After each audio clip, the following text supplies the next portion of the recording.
Today we're going to make a small plate. So I have a 1 pound ball prepared. So this has been thoroughly wedged and pounded into a ball. My bat is actually not clean because I just finished a different pot. So let me clean that up a little bit. So I take my wooden knife and just hold it so that the sharp edge is flat against the wheel head. Just kind of move that right in and all that clay comes right up. And if you want to make it even cleaner, you can take a damp sponge. However, when you go to throw a pot, you really don't want there to be a lot of water on the wheel head. That little bit of sheen, not too bad, so that'll be fine. So I'm gonna go through all the basic steps. First thing is to get the clay attached to the wheel head. So there that goes. Just a few drops of water on the surface of the clay. I can do that with my fingertips or sometimes I'll use a sponge. Either way. The centering process I have gone over on another video, so I'm gonna be a little bit less detailed this time, just doing the wedging on the wheel part. So I'm going to go up and down typically 3 times. So that's 1.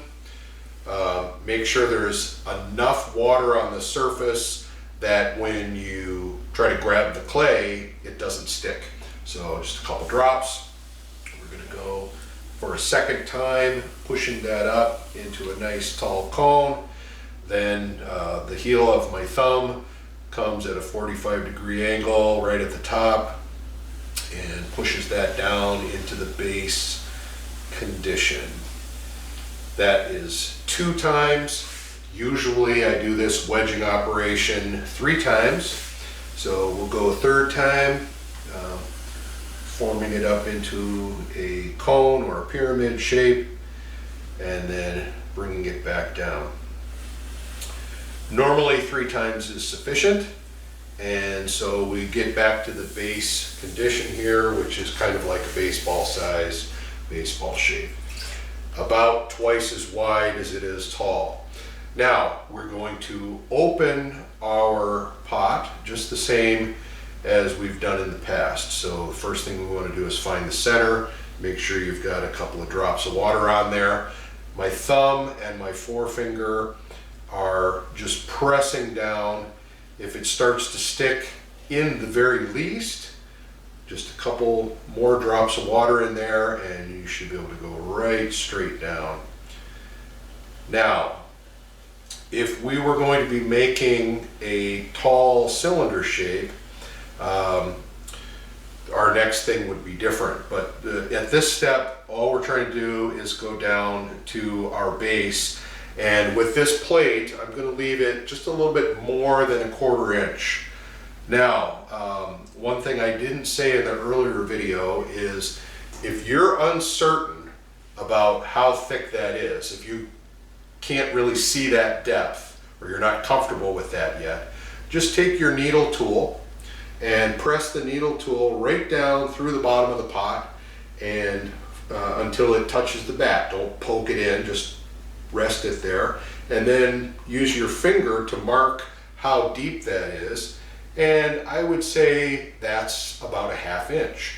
So I can go just a little bit further. Let's bring this down to something like 3/8. Now, when I bring my fingers in there, it compresses that little hole that we made. So don't worry about, oh, that's going to make a hole in the bottom of my plate. It won't. So I'm just going down a little bit more. I'm not going to test it again.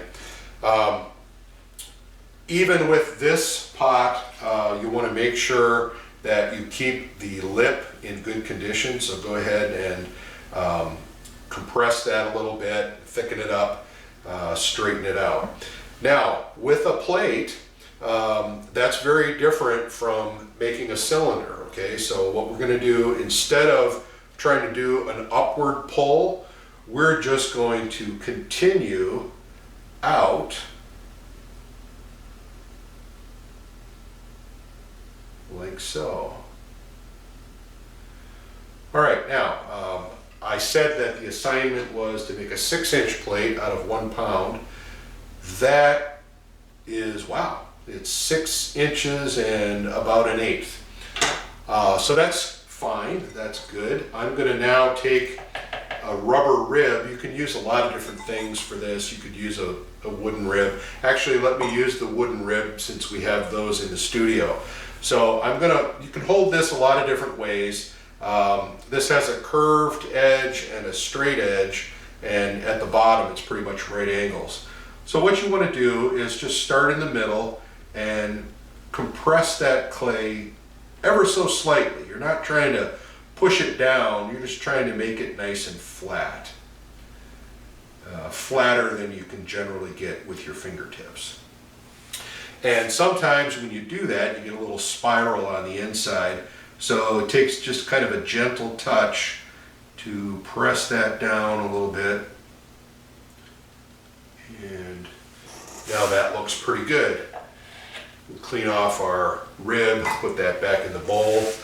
And if you want, at this stage, you could pull the lip up a little bit to kind of give it whatever kind of finishing shape you want.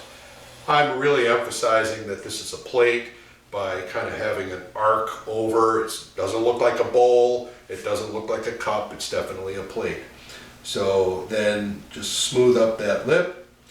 And the final thing is with plates, you should generally wire them off. 6-inch plates, kind of no problem. When you get to much larger plates, there are a variety of things you need to be concerned about. Wiring off is very difficult. So we'll talk about some other things you can do.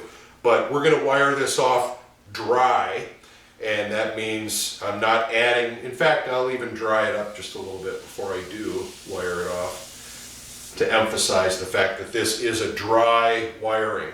So when I wire anything off, I want to take my wire in my hands and kind of feel about it like I do with dental floss. What I want to do is establish a place that I can grab it so that I can get my thumbs just far enough apart to make it under this pot.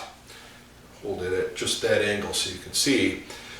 Now, so then I'm just going to pull straight toward me, and sometimes you can give the wheel a little spin, that helps, and just right under, and you can see I got some gloppy clay on there, which is fine. And that has been wired off, and with a plate then we don't try to remove this from the bat. We're just going to leave that on the bat for long enough that we can actually remove it without distorting it, so it'll start to harden up. So that is a 6-inch plate out of 1 pound, and there will be more to come. Thanks.